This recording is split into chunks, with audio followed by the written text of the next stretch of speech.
Welcome back, ladies and gentlemen. We will go ahead and get started with the second half of our program here. We are in conversation with the world-renowned Swami Mukundananda here from the Radha Krishna Temple in Allen. So, Swamiji, when we went into a break here, we were talking about the most difficult part of what you do, and you shared with us that it is to instigate that thirst or that hunger in people so you can get the goals achieved. So let's elaborate a little bit on that. I sometimes joke with people that the biggest enemy of the spiritual teacher is the word but. In other words, I have shared the wisdom, I have explained the process. People say, yes, what you said was brilliant, but. And that one but stops them in their tracks. And why does this but arise? Because of lack of hunger for reaching the higher goal, lack of hunger for transforming themselves, lack of hunger for God. Understand through this example. One person is coughing and his guru says, look, lead a simple life. Eat boiled food, it'll be good for you. He says, Guruji, that is right, but I'm a Grihasti householder, give lectures in the gardens to householders. He doesn't listen to his guru. Nevertheless, he goes for his annual medical checkup and the doctor says, you need an X-ray. And after the X-ray, the doctor says, you have got TB. He says, TB, doctor, I will die. No. Patients don't die nowadays. It can be cured, but you'll have to do exactly as I say. Now the patient says, tell me, doctor, what do I have to do? Doctor says, you will only eat these fruits and these boiled vegetables. Absolutely, doctor, I'll never desire anything beyond that. You will have to take 1 month of bed rest. Definitely, I'll not go and open my shop.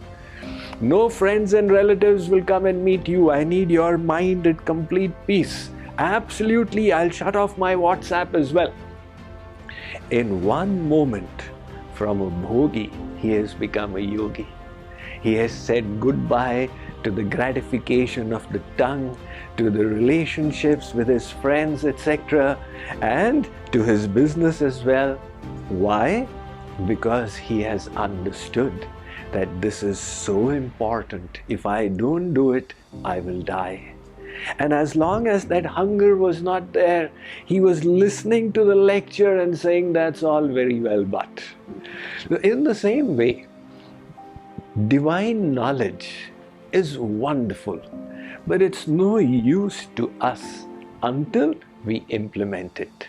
And as the saying goes, you can take a horse to the water, you can't make the horse drink. In the same way, if helping others was in the hands of the teacher, we've had avatars, we've had great saints coming down, they would have taken the whole world with them to the abode of God. But they came and left, and we did not benefit to that extent. So, what is important here is for the people to develop that aspiration, and that comes from detachment. When they understand that the worldly pleasures are not so important and all these relational things are not such a high priority, life has a higher meaning and a higher purpose, that is when they become inspired. So in our culture we have the famous story of Ratnakar who became Valmiki.